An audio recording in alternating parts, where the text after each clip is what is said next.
This year, girls soccer teams across the Southern Idaho Conference have come together and proven their community is so much more than just a game. Teams have made a small gesture, simply wearing the color purple, to support a family of a Bishop Kelly senior. And the support just keeps growing. KTVB sports reporter Brady Frederick has more. It's senior night for the Bishop Kelly girls soccer team. A send-off for the year's leaders, like team captain Gwen Peterson. Number 3, Gwen Peterson. It's been a difficult year for Gwen and her family. Her mother Angie was diagnosed with cancer, but the Bishop Kelly community was quick to show their support. The Knights have been wearing purple ribbons on the back of their jerseys throughout the season. I don't like to share too much with people, but they've definitely just always been like, hey, if you need anything, I'm here for you. And they just build me up all the time, and they're always just asking how's she doing. And like, I've gotten like so many flowers and just gifts from people of just support, and it's been really amazing. An amazing start, but it didn't stop there. Gwen has plenty of friends she plays club soccer with who go to Mountain View High School. So when they played the Mavericks early on in the season, it went a step further. Their coach is like one of my best friends, and so he told them all like, hey, is it okay if like we wear purple pre-wrap? And I was like, yeah, of course. And as the year progressed, so did the support.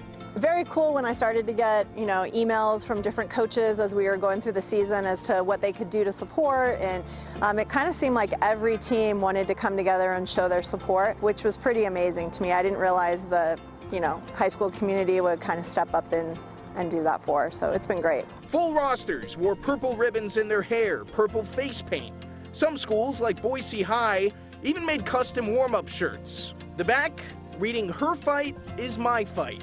It meant a lot. It was like so shocking. I was like so like surprised when I saw every single team coming out and supporting. I thought that it was just going to be Mountain View our first game, and then it was just one after another. My mom saw it also and just felt like super supported, and my whole family did, as it's a really hard time, but having the community just come around you like uplifts us and just brings us together more. By the end of the season, players she'd never even met were coming up to her, showing off their purple and giving words of encouragement. Just seeing like all these girls that they'd whisper to me during the game, hey, I'm like wearing purple ribbon for your mom. I'm like, what? Like, it's crazy because I don't even know these girls, and they're still like choosing to support her, which is so crazy and just like surreal. This season, the world of Treasure Valley soccer got a little smaller, as close-knit as ever. 1, 2, 3, nice! Opponents on the field doing their part to convert support into strength. It helps me so much more because I have a community that builds me up. So I'm like, okay, like I'm strong for her so that when she needs help, like she can lean on me. So it's like the community helps me, and then I can help my mom more. For all those times you stood by me, for all the truth that you made me see, for all the joy you brought to my life, for all the wrong that you made right, for every dream you made come true, for all the love I found in you, I'll be forever thankful, baby. You're the one who held me up, never let me fall. You're the one who saw me through it all.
In the night I lie and look up at you. When the morning comes I watch you rise. There's a paradise they couldn't capture, that bright infinity inside your eyes. 매일 밤 내겐 날아가 꿈이란 것도 잊은 채라 웃으며 너를 만나. Never ending forever, baby. You are my universe, and I just want to put you first. And you are my universe, and you make my world light up inside. Well, how have I not made a note of every word you ever said? Time is not on our side, but I pretend that it's alright.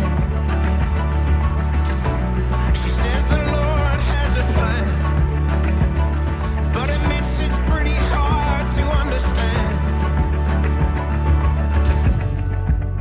Before you leave, you must know you are beloved. And before you leave, remember I was with you. Are you afraid? However, could you not be in this rosy light?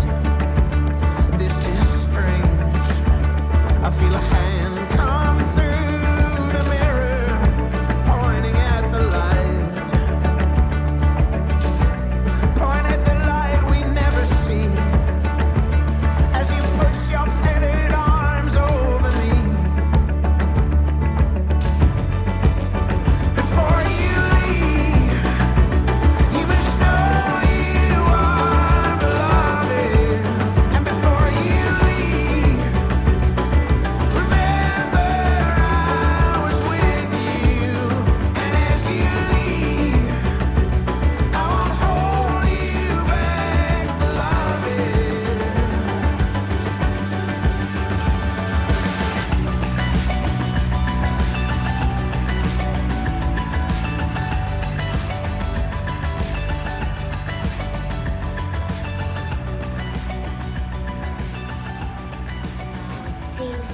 Because we only need 2 more, so we gotta. Oh my goodness! What's that thing doing right there? Daddy's taking a picture of the messy kitchen. It's videotaping. No! He can't put me on Facebook. And then people are gonna see how stupid I am. I'm not stupid. I'll squirt lemon juice in your eye. Knife here. There's a knife here. Don't put it in, everyone. Part of being a unicorn is giving wishes with my mouth. We need to do another one? Yes, we do. And we met where? At the gym at the company that we were both working for. At Amgen in Southern California. We didn't really meet at the gym. That's where I first saw Angie, was at the gym, and I thought she was an extremely beautiful person, made me very nervous to try to talk to her. Both of us are very shy, it turns out. So my first thing that I tried to do was time when she went to the water cooler, and I would try to get a drink at the same time she did. And did we meet that way? No, because I didn't want to talk to anybody when I was at the gym. I just tried to keep my eyes down and not pay attention to what anybody else was doing. Yeah, so I struck out on that point. Though I did at one point, I think, get her name off of the sign-in sheet, which may be minor stalkerish behavior, but what I did with that was I went back to my office and I would lament to my roommate, yeah, there's this girl at the gym who's really cute and I'd like to meet her, but they started calling you what? Gym girl. Started calling you gym girl, right. I did mention her actual name to one of my roommates who looked up her name in the online directory and found out that she worked very close to the wife of my current boss. That wife contacted me or came over to my cubicle and said there was somebody that wanted to meet you. And I wasn't all too thrilled about it because, I don't know, just gone through a relationship, but I tried to keep an open mind. But it's strike two in a way. But she did say she might be open to seeing who I was. And we had a brand new building with a big opening party scheduled. So I got up the nerve to walk over to Angie's building and then proceeded to walk around the entire floor like 3 times because I was so nervous to go into her cubicle and say hello to her. And eventually I took a deep breath and stepped in and said hello. And did you say, let's immediately go out? No, you invited me to the process development fermentation seminar. I did, but It was she, the opening. but did you say you had a boyfriend? I don't remember. I remember her saying, well, I'm kind of dating a guy, so I'm not sure, but thank you for asking. So I thought it was strike 3. I think the party was only a couple days later on Friday night, so I was hanging out with my friends, and lo and behold, who walks in but Angie with about 3 or 4 of her friends from the tax department. And I remember running, finding one of my friends and going, she's here, she's here. And I didn't know she was just showing up to the party or not, but of course at that point I had to show up and make myself known and introduce myself and offer to give these folks from the nice folks from the tax department a tour of the facility, which I think I did. Do you remember that? Yes, I do. You remember where we went after that? To a Chinese restaurant. Yeah, but things worked out pretty well. We talked quite a bit at the party, and then we went with her friends and had dinner together. Yes, and I ate one of those really, really, really, really hot peppers by mistake, and that was terrible. Yeah, I couldn't talk, and I do remember that, but nothing crazy happened the first night, but I do remember we stayed up really late just talking about where we were from and things we wanted to do, hanging out and talking pretty late into the night. And then we started emailing back and forth because we didn't have Blackberries, the little early texting machine. Right. Mom started writing messages to me and me to her, and we started seeing each other more. But in only a couple weeks, it was close to April Fool's Day. So I come in on April Fool's and I get a message saying what? then I have to go to Puerto Rico. For what? For work. For how long? I don't remember. Months. 6 months or something. I was devastated. I'm literally devastated. And I think I called her on the inner office phone. She didn't even cop to it then. She made me cook for a while, for a couple of hours, and then One of my friends told me to do that. that's the story. Do you remember anything else? And we spent a lot of time together. I do remember that. So, A lot of time together after that. yeah. And obviously the rest is history. Yep. Love you. Love you too.